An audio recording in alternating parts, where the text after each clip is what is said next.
Aventure du prince Florizel et d'un agent de police. Le prince Florizel ne quitta monsieur Rollès qu'à la porte du modeste hôtel où logeait ce dernier.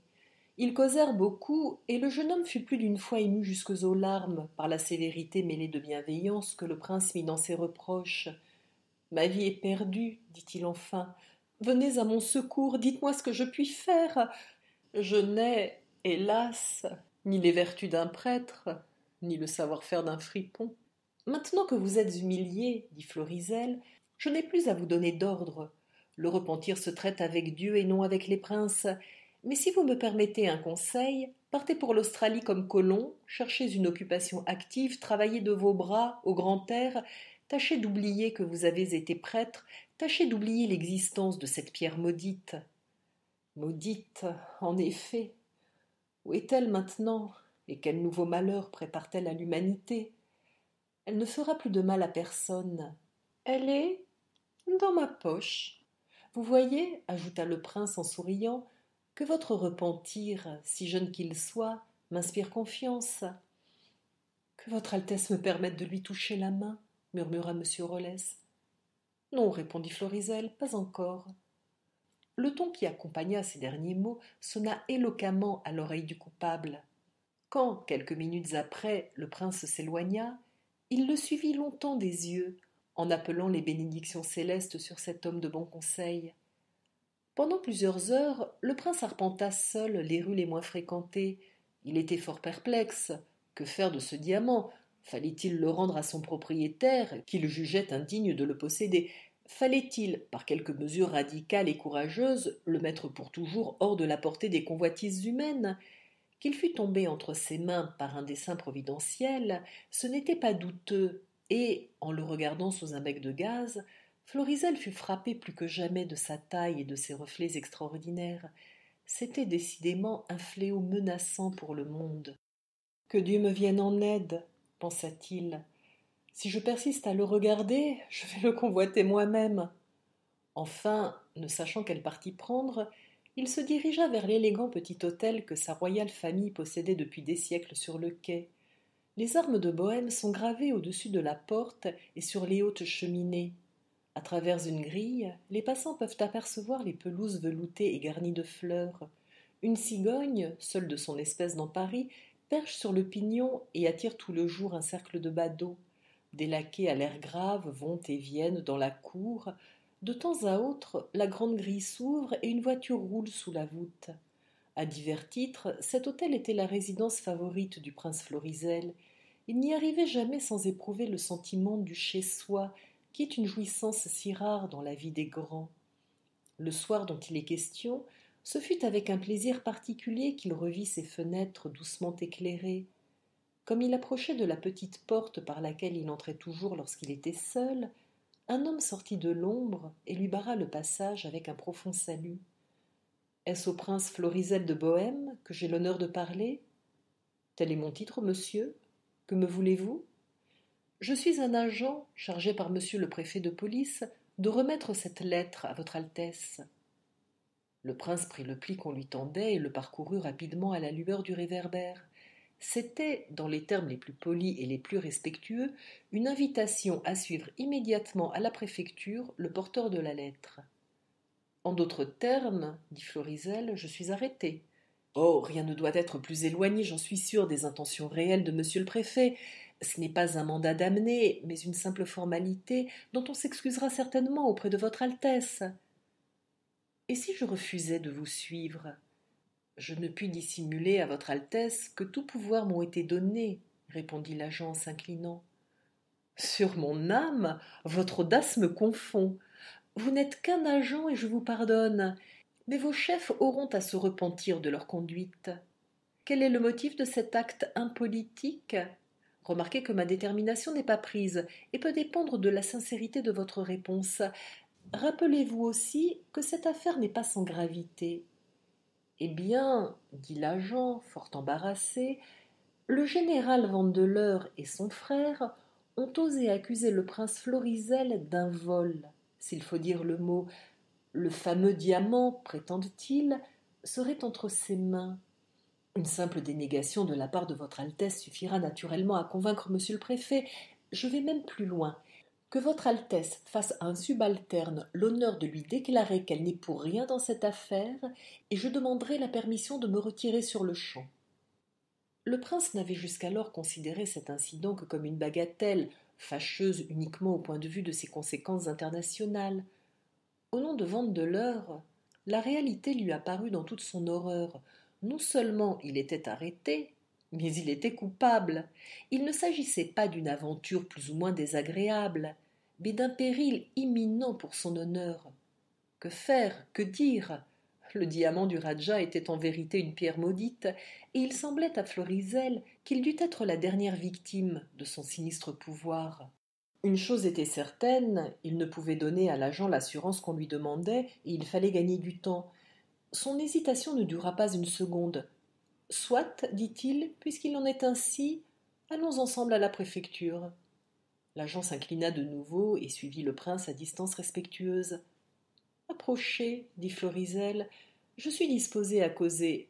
D'ailleurs, si je ne me trompe, ce n'est pas la première fois que nous nous rencontrons. Votre Altesse m'honore en se souvenant de ma figure. Il y a 8 ans que je ne l'avais rencontrée. Se rappeler les physionomies, c'est une partie de ma profession, comme c'est aussi une partie de la vôtre. De fait, un prince et un agent de police sont des compagnons d'armes. Nous luttons tous deux contre le crime. Seulement vous occupez le poste le plus dangereux, tandis que j'occupe le plus lucratif. Néanmoins, les deux rôles peuvent être honorablement remplis. Je vais peut-être vous étonner, mais sachez que j'aimerais mieux être un agent de police capable qu'un prince faible et lâche. L'officier parut infiniment flatté. Votre Altesse, balbutia-t-il, rend le bien pour le mal, et il répond à un acte terriblement présomptueux par la plus aimable condescendance. Qu'en savez-vous? Je cherche peut-être à vous corrompre. Dieu me garde de la tentation. J'applaudis à votre réponse. Elle est d'un homme sage et honnête. Le monde est grand, il est rempli de choses faites pour nous séduire, et il n'y a pas de limite aux récompenses qui peuvent s'offrir. Quiconque refuserait 1 million en argent vendrait peut-être son honneur pour un royaume ou pour l'amour d'une femme. Moi qui vous parle, j'ai connu des provocations, des tentations tellement au-dessus des forces humaines que j'ai été heureux de pouvoir, comme vous, me confier à la garde de Dieu.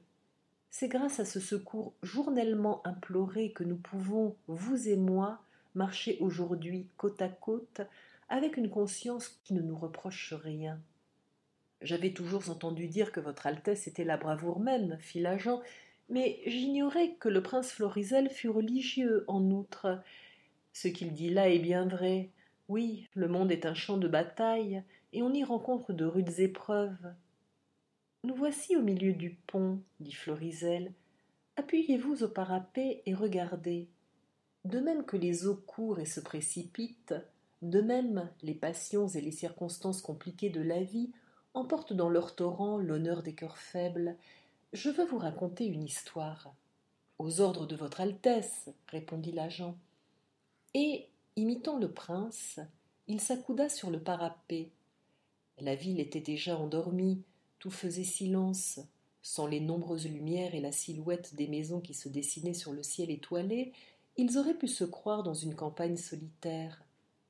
Un officier, commença Florizel, un homme plein de courage et de mérite, qui avait su déjà s'élever à un rang éminent et conquérir l'estime de ses concitoyens, visita, dans une heure funeste, les collections de certains princes indiens. Là, il vit un diamant d'une beauté si extraordinaire que dès lors une seule pensée remplit son esprit et dévora sa vie, pour ainsi dire. Honneur, amitié, réputation, amour de la patrie, il se sentit prêt à tout sacrifier pour posséder ce morceau de cristal étincelant. Pendant 3 années, il servit un potentat à demi barbare, comme Jacob servit Laban.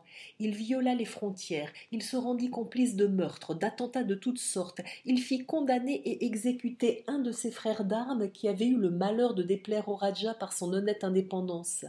Finalement, à une heure où la patrie était en danger, il trahit un des corps qui lui était confié et le laissa écraser par le nombre. À la fin de tout cela, il avait récolté une magnifique fortune et il revint chez lui, rapportant le diamant si longtemps envié. Des années se passèrent, et un jour le diamant s'égara d'aventure. Il tomba entre les mains d'un jeune étudiant, simple, laborieux, se destinant au sacerdoce et promettant déjà de se distinguer dans cette carrière de dévouement. Sur lui aussi, le mauvais sort est jeté aussitôt.